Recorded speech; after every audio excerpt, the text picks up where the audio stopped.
The idea of creating a motorcycle covered with real tattoos came to me about 10 years ago.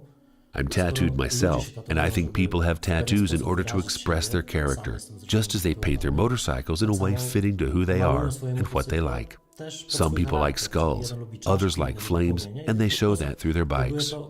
It's been known for a long time that leather can be tattooed, so one day I thought, why not? Let's cover the whole bike in leather and ink it. The bike's concept relates to a long-standing biker tradition. In the turbulent post-war era in America, many bikers led a life on the edge of the law. That's why we called this bike the Recidivist. It was supposed to be completely covered in tattoos and look like a living creature, a person with very strong character who values individuality and a sense of freedom. To give this bike a very specific, old-school style, we had to create the frame from scratch. To relate the bike's construction to the original idea, we couldn't make just a regular frame, so we made it to resemble the shape of the human spine, which nicely fits with the tattoos covering the human body.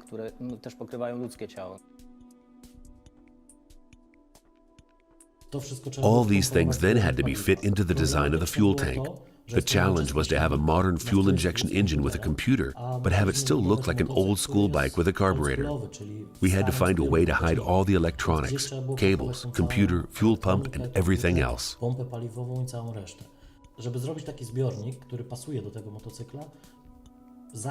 In order to create the tricky fuel tank, we started by forming it out of styrofoam. This was a much better option than first building it in metal, as metal is much more difficult to work with. We fit it to the bike in a 1-to-1 scale. Then we looked at it from all possible angles and evaluated how it all fit and looked. Once the styrofoam tank was ready, we moved on to another material, wood.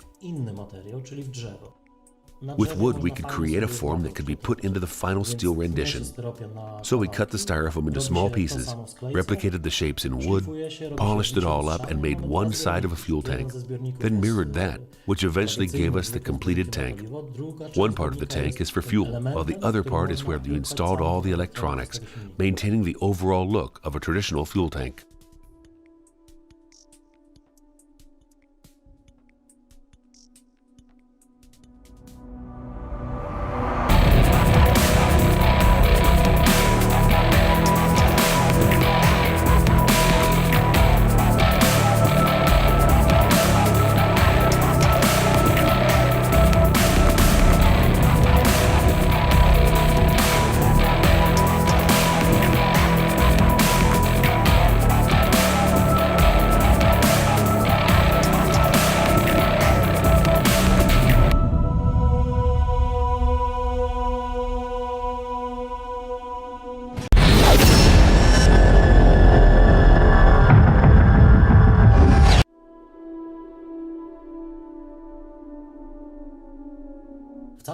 In the next stage, we covered the whole bike in elements related to the criminal underworld. We started with the gear shift, which is an infamous suicide shifter made from a crowbar. The clutch and brake levers are formed in the shape of butterfly knives. The brake pump lever is in the shape of a symbol used in legal code. The front brake calipers look like handcuffs. We drew them in a 1-to-1 scale. Then we designed it on a computer and put it into a CNC milling machine, which milled the calipers out of aluminum. The ready part looked like brand new, but we treated it with a burner and basically destroyed it so that it would look old. This was done on purpose because the bike is supposed to look like it already has a rap sheet.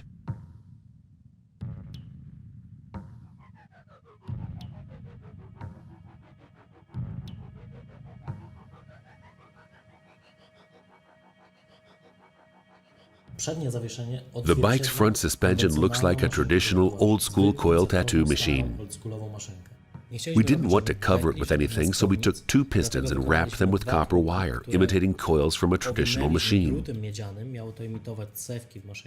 Inside there are pistons, springs, even hardness regulation, but we had to fit it in a way so that its looks would resemble that of a traditional coil tattoo machine, while being a fully operational trapezoidal bike frame.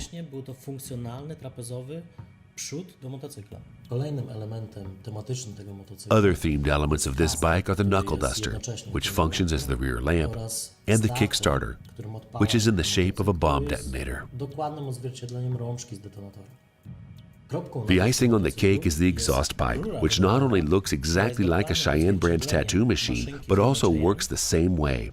The pipes contain tattooing needles, and when you start the bike, the exhaust fumes make the needles mimic those of a tattoo machine.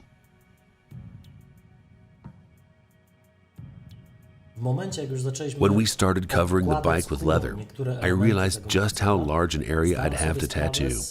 It would be impossible to be done by one person, so I invited two artists from two Polish tattoo studios and a representative from Cheyenne, which makes very modern, I'd say even futuristic tattoo machines. This suited the bike perfectly, and some of those machines were even used to make parts for the bike.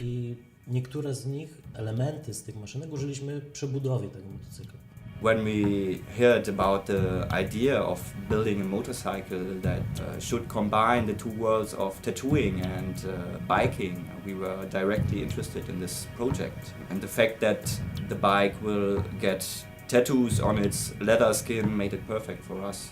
When I saw the bike for the first time at GOC in Poland, I was speechless for a couple of minutes, and we started with the first conversations about the bike, the to-dos, the further process very quickly, but I tried to sneak away in every free minute to get back to the bike and just look on it. It wasn't finished at that time, but there were already a lot of small details on it, and from that point we were sure that it will be a great project, great bike and a great piece of art. We are very proud to be part of the Cheyenne Bike project, and we want to thank Game Over Cycles for giving us the chance to get involved.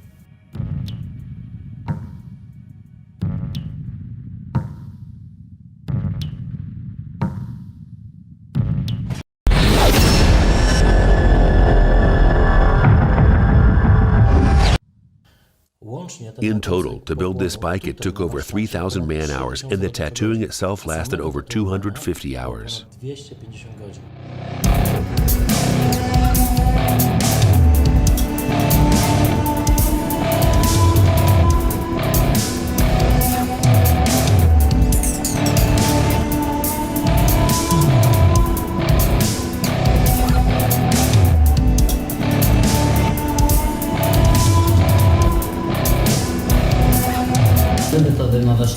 I like new challenges. I like to face things which at the start seem impossible or very difficult to do. And this project was that kind of challenge. Working on this bike was a cool experience and a learning process. Both of us complement each other on doing it together. We tried various techniques on how to apply ink on such a raw and hard material as leather. It's not the same as with human skin. The tattooing of this bike is as important as tattooing a client's skin, because in each case, you only do it once. The whole bike is covered in over 4 square meters of tattooed leather. All the tattoos are coherent and relate to the criminal theme. There's only one tattoo which doesn't really suit the bike. It's a card with a piece of H.R. Geiger's art placed on the fuel tank. It was very important to me to have it on the bike because Geiger is an artist who inspires me when I build my bikes. That means a lot to me.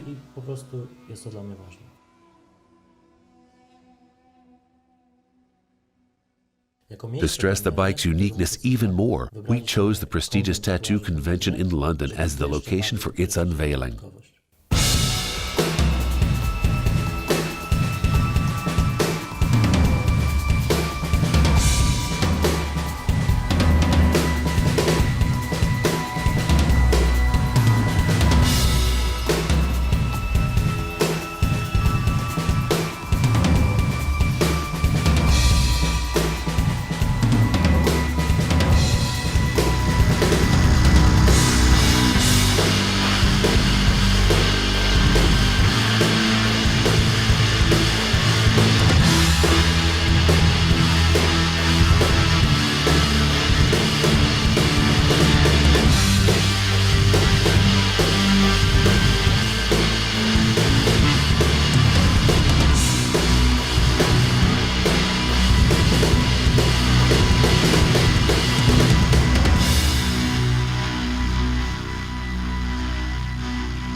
The last and the biggest tattoo shows Themis sitting on an electric chair. We decided to tattoo it live during the London show. It took more than 40 hours over 2 days for 2 tattoo artists to make it, but this way the audience could see how hard it was.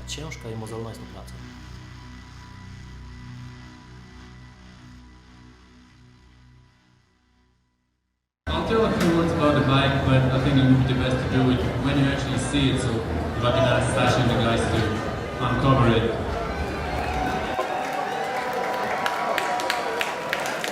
We cannot start the bike here, but if we started the bike, the needles are actually moving just like in a tattoo machine. Lots of people gathered around our stand. Event visitors, media reporters, even other tattoo artists who were doing tattoos during the event. Everybody was amazed. It was sort of a sensation. Of course, there were artists from all over the world and a large number of amazing tattoos, but a tattooed bike being tattooed live on stage, this was the only one. Shortly after that, the buzz around the bike began. The press started writing about it. The bike got featured on the covers of Bike, Tattoo, and daily magazines all over the world. There are thousands of photos on the internet and a number of TV news reports. The Recidivist is the world's first tattooed motorcycle, so I think the buzz around it has only just begun.